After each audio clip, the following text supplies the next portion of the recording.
Brought to you by Technopova Curve 5G. Discover new horizon. बड़ी जानकारी इस बीच मिल रही है। हादसे वाली जगह एनएसजी की टीम पहुंची है। मौके पर एनडीआरएफ की 6 टीमें रेस्क्यू कर रही हैं। बीएसएफ की 2 टीम भी रेस्क्यू अभियान में लगी हुई हैं। ये जानकारी इस वक्त हम आपको तस्वीरों के साथ दिखा रहे हैं। एक बहुत बड़ा हादसा अहमदाबाद में हुआ है और हादसे वाली जगह पर एनएसजी की टीम पहुंच चुकी है और मौके पर साथ ही एनडीआरएफ की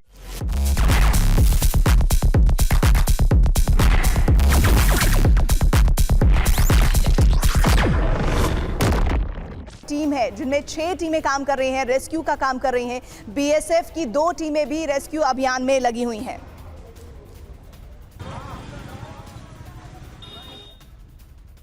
और आइए अब आपको दिखाते हैं ये जो प्लेन क्रैश हुआ है इसकी 2 तस्वीरें। एक तस्वीर में आप कैसे देख सकते हैं कि ये हादसा हुआ, दूसरी तस्वीर में हादसे की बाद की तस्वीर है। तो देखिए ये पहली तस्वीर जिसमें दिख रहा है कि किस तरह से प्लेन टेक ऑफ करता है और उसके बाद नीचे उड़ान नहीं भर पाता है, यानी हाइट नहीं ले पाता है और उसके बाद क्रैश कर जाता है। आग का एक धुआं, आग का एक गुबार उठता हुआ दिखाई देता है। और दूसरा जो तस्वीर है वो विमान के हादसे के बाद की तस्वीर है।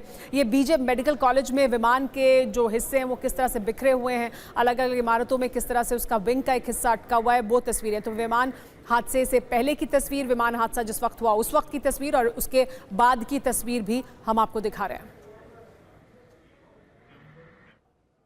तो क्रैश का वीडियो, क्रैश के बाद का वीडियो दोनों स्क्रीन पर आपने देखा, लेकिन सबसे बड़ी बात यह कि आखिर यह हादसा हुआ कैसे। सूत्र बता रहे हैं विमान में खराबी की वजह से यह हादसा हुआ है और उड़ान भरते ही विमान में खराबी आ गई थी और पायलट ने लैंड करने की कोशिश की। सूत्र बता रहे हैं कि लैंड करने से पहले ही विमान क्रैश हो गया और पायलट जो बहुत एक्सपीरियंस थे उन्होंने मेरे कॉल किया। उन्होंने ये एक लास्ट ऑप्शन तलाशा कि कुछ हो जाए जिससे कम से कम कैजुअलिटीज हो, लेकिन जिस तरह यह हादसा हुआ है, एक बहुत बड़ा हादसा, बहुत ज्यादा नुकसान हुआ है।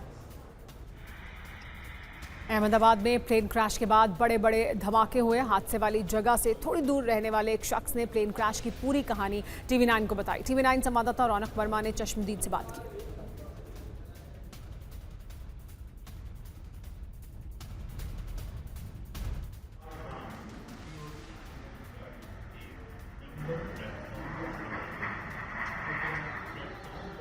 अहमदाबाद से लंदन जा रही एयर इंडिया की फ्लाइट दुर्घटनाग्रस्त हो गई। आप सीधे जो दृश्य देख रहे हैं क्रैशिंग साइट से देख रहे हैं, जहां पर जो विमान है वो टेक ऑफ के तुरंत बाद यहां पर जो डॉक्टर हाउस आया हुआ है वहां पर टकराया और टकराव इतना तेज था कि जो विमान है पूरा 10 से ज़्यादा टुकड़ों में विभाजित हो चुका है।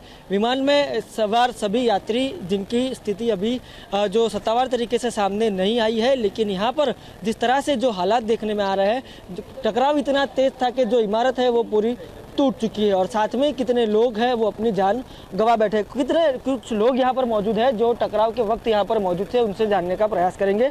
जब टकराव हुआ क्या स्थिति यहाँ पर थी? टकराव के एट द प्रेजेंट लाइव तो हम लोग मौजूद नहीं थे, बट एक आजू बाजू से ये मतलब इतना ज़्यादा ब्लास्ट हुआ कि भाई कहीं बॉम्ब फूटा हो, ऐसे कोई आया और इतने धुएं के गुब्बारे उठने लगे कि जिसका कोई अंदाज़ा ही नहीं था। कि हमको कुछ लगा कि फैक्ट्री या फिर कुछ गैस का बॉटल ब्लास्ट हुआ, ऐसा सब लग रहा था। पर पास आके देखा तो पूरा के पूरा फ्लाइट अंदर बिल्डिंग के अंदर घुसा हुआ था और कई लोग मरे हैं, कई लोगों की जाना नहीं हुई। अंदर जितने लोग थे वहाँ पर भी 2 से 5 लोग मरे हैं, ऐसा अभी प्राइमरी में पता चल रहा है। अच्छा, जिस तरह से यहाँ पर टकराव हुआ, यहाँ पर बिल्डिंग में कितने लोग मौजूद थे? डॉक्टर हाउस में कितने लोग मौजूद? बिल्डिंग में जो किचन के लोग थे वो मौजूद है, ठीक है, और अंदर कितने लोग थे उनका एग्जैक्टली हमको पता ही नहीं है कि एग्जैक्टली अंदर कितने लोग थे। अच्छा, यहाँ पर राहत और बचाव का कार्य चल रहा है, कौन कौन यहाँ पर जो काम के लिए जुटा हुआ? सरकार की ओर से पैरामिलिट्री फोर्स, यहाँ पर पुलिस के लोग और जितने भी मतलब सरकारी अधिकारी या डॉक्टर्स वो ऑन बोर्ड मौजूद हैं। यहाँ पर उनके द्वारा निरीक्षण बार बार किया जा रहा है। सबको राहत, जितना जल्दी राहत हो सके उतना राहत करने की कोशिश कर रहे हैं। जिस तरह से जो घटना सामने आई उसके बाद केंद्र की ओर से पैरामिलिट्री फोर्स है उनको काम पे लगाया गया है। साथ साथ में गुजरात सरकार के जो भी उच्चायुक्त है वो घटनास्थल पर मौजूद है और सीएम भी यहाँ आने के लिए निकल चुके हैं और इसी के साथ अभी भी जो राहत बचाव है वो चल रहा है। कैमरा पर्सन मनीष त्रिवेदी से Raunak Verma, TV 9 Ahmedabad. Squadron leader Akshay Chopra का एक बार फिर से रुख कर लेते हैं। अक्षय चोपड़ा जी, मैं आपसे ये जानना चाहती हूँ कि जब अमूमन इस तरह का फ्लाई किया जाता है और मेडे कॉल करने की कोशिश की जाती है तो उसमें एक्चुअल सिचुएशन क्या होती है? और बार बार ये कहा जा रहा है कि कैप्टन की कोशिश ये थी कि कम से कम कैजुअलिटीज हो, लेकिन क्या वो ऐसा कर पाने में नाकाम साबित हुए? नहीं, देखिए इसमें वर्ड नाकाम नहीं आता है क्योंकि कुछ सिचुएशंस ऐसी होती हैं जिसमें पायलट के कंट्रोल में चीज़ें नहीं होती हैं। ये एक क्लासिक सिचुएशन है। 600 फीट में अगर आप किसी पॉपुलेटेड एरिया के ऊपर फ्लाई कर रहे हैं और अगर टोटल लॉस ऑफ कंट्रोल होता है, जैसा अभी सर ने बताया कि मेडे कॉल के बाद एक और कॉल दी गई थी कि मेरा लॉस ऑफ पावर हुआ है।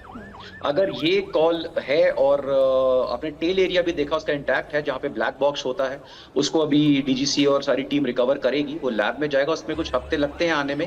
लेकिन अगर सेकंड कॉल ट्रू थी कि लॉस ऑफ थ्रस्ट है दोनों इंजन्स में, तो पायलट के पास इस समय कोई ऑप्शन नहीं रह जाती। इसमें दुनिया में कोई भी पायलट हो वो कुछ नहीं कर सकते। Only thing they can do is जितना हो सके control decent. It is like आप समझिए कि मेरे पास एक कार है जिसका ना मैं स्पीड कंट्रोल कर पा रहा हूँ ना मेरी ब्रेक चल रही है। अब the only thing I can do is कि जितनी जल्दी वो कार स्लो हो जाए और मेरे स्टीयरिंग से मैं उसको मिनिमम इम्पैक्ट करूं। लेकिन जिस तरह का हादसा हुआ है स्क्वाड्रन लीडर, आपको क्या लग रहा है कि किसी भी यात्री के बचने की गुंजाइश है? देखिए, इसमें हम सिर्फ प्रे कर सकते हैं कि सर्वाइवर्स हों, क्योंकि इस केसेस में हम कैजुअलिटी से ज्यादा सिर्फ ये सोचते हैं कि क्या कोई सर्वाइव कर पाएगा। क्योंकि अगर आप इंसिडेंट देखें तो ये एक्चुअली में इंडिया का सबसे बड़ा इंसिडेंट हुआ है हिस्ट्री का। जो चरखी दादरी का इंसिडेंट था 96 का, उसके बाद वहां पर सर उसके बाद इस तरह का हादसा नहीं।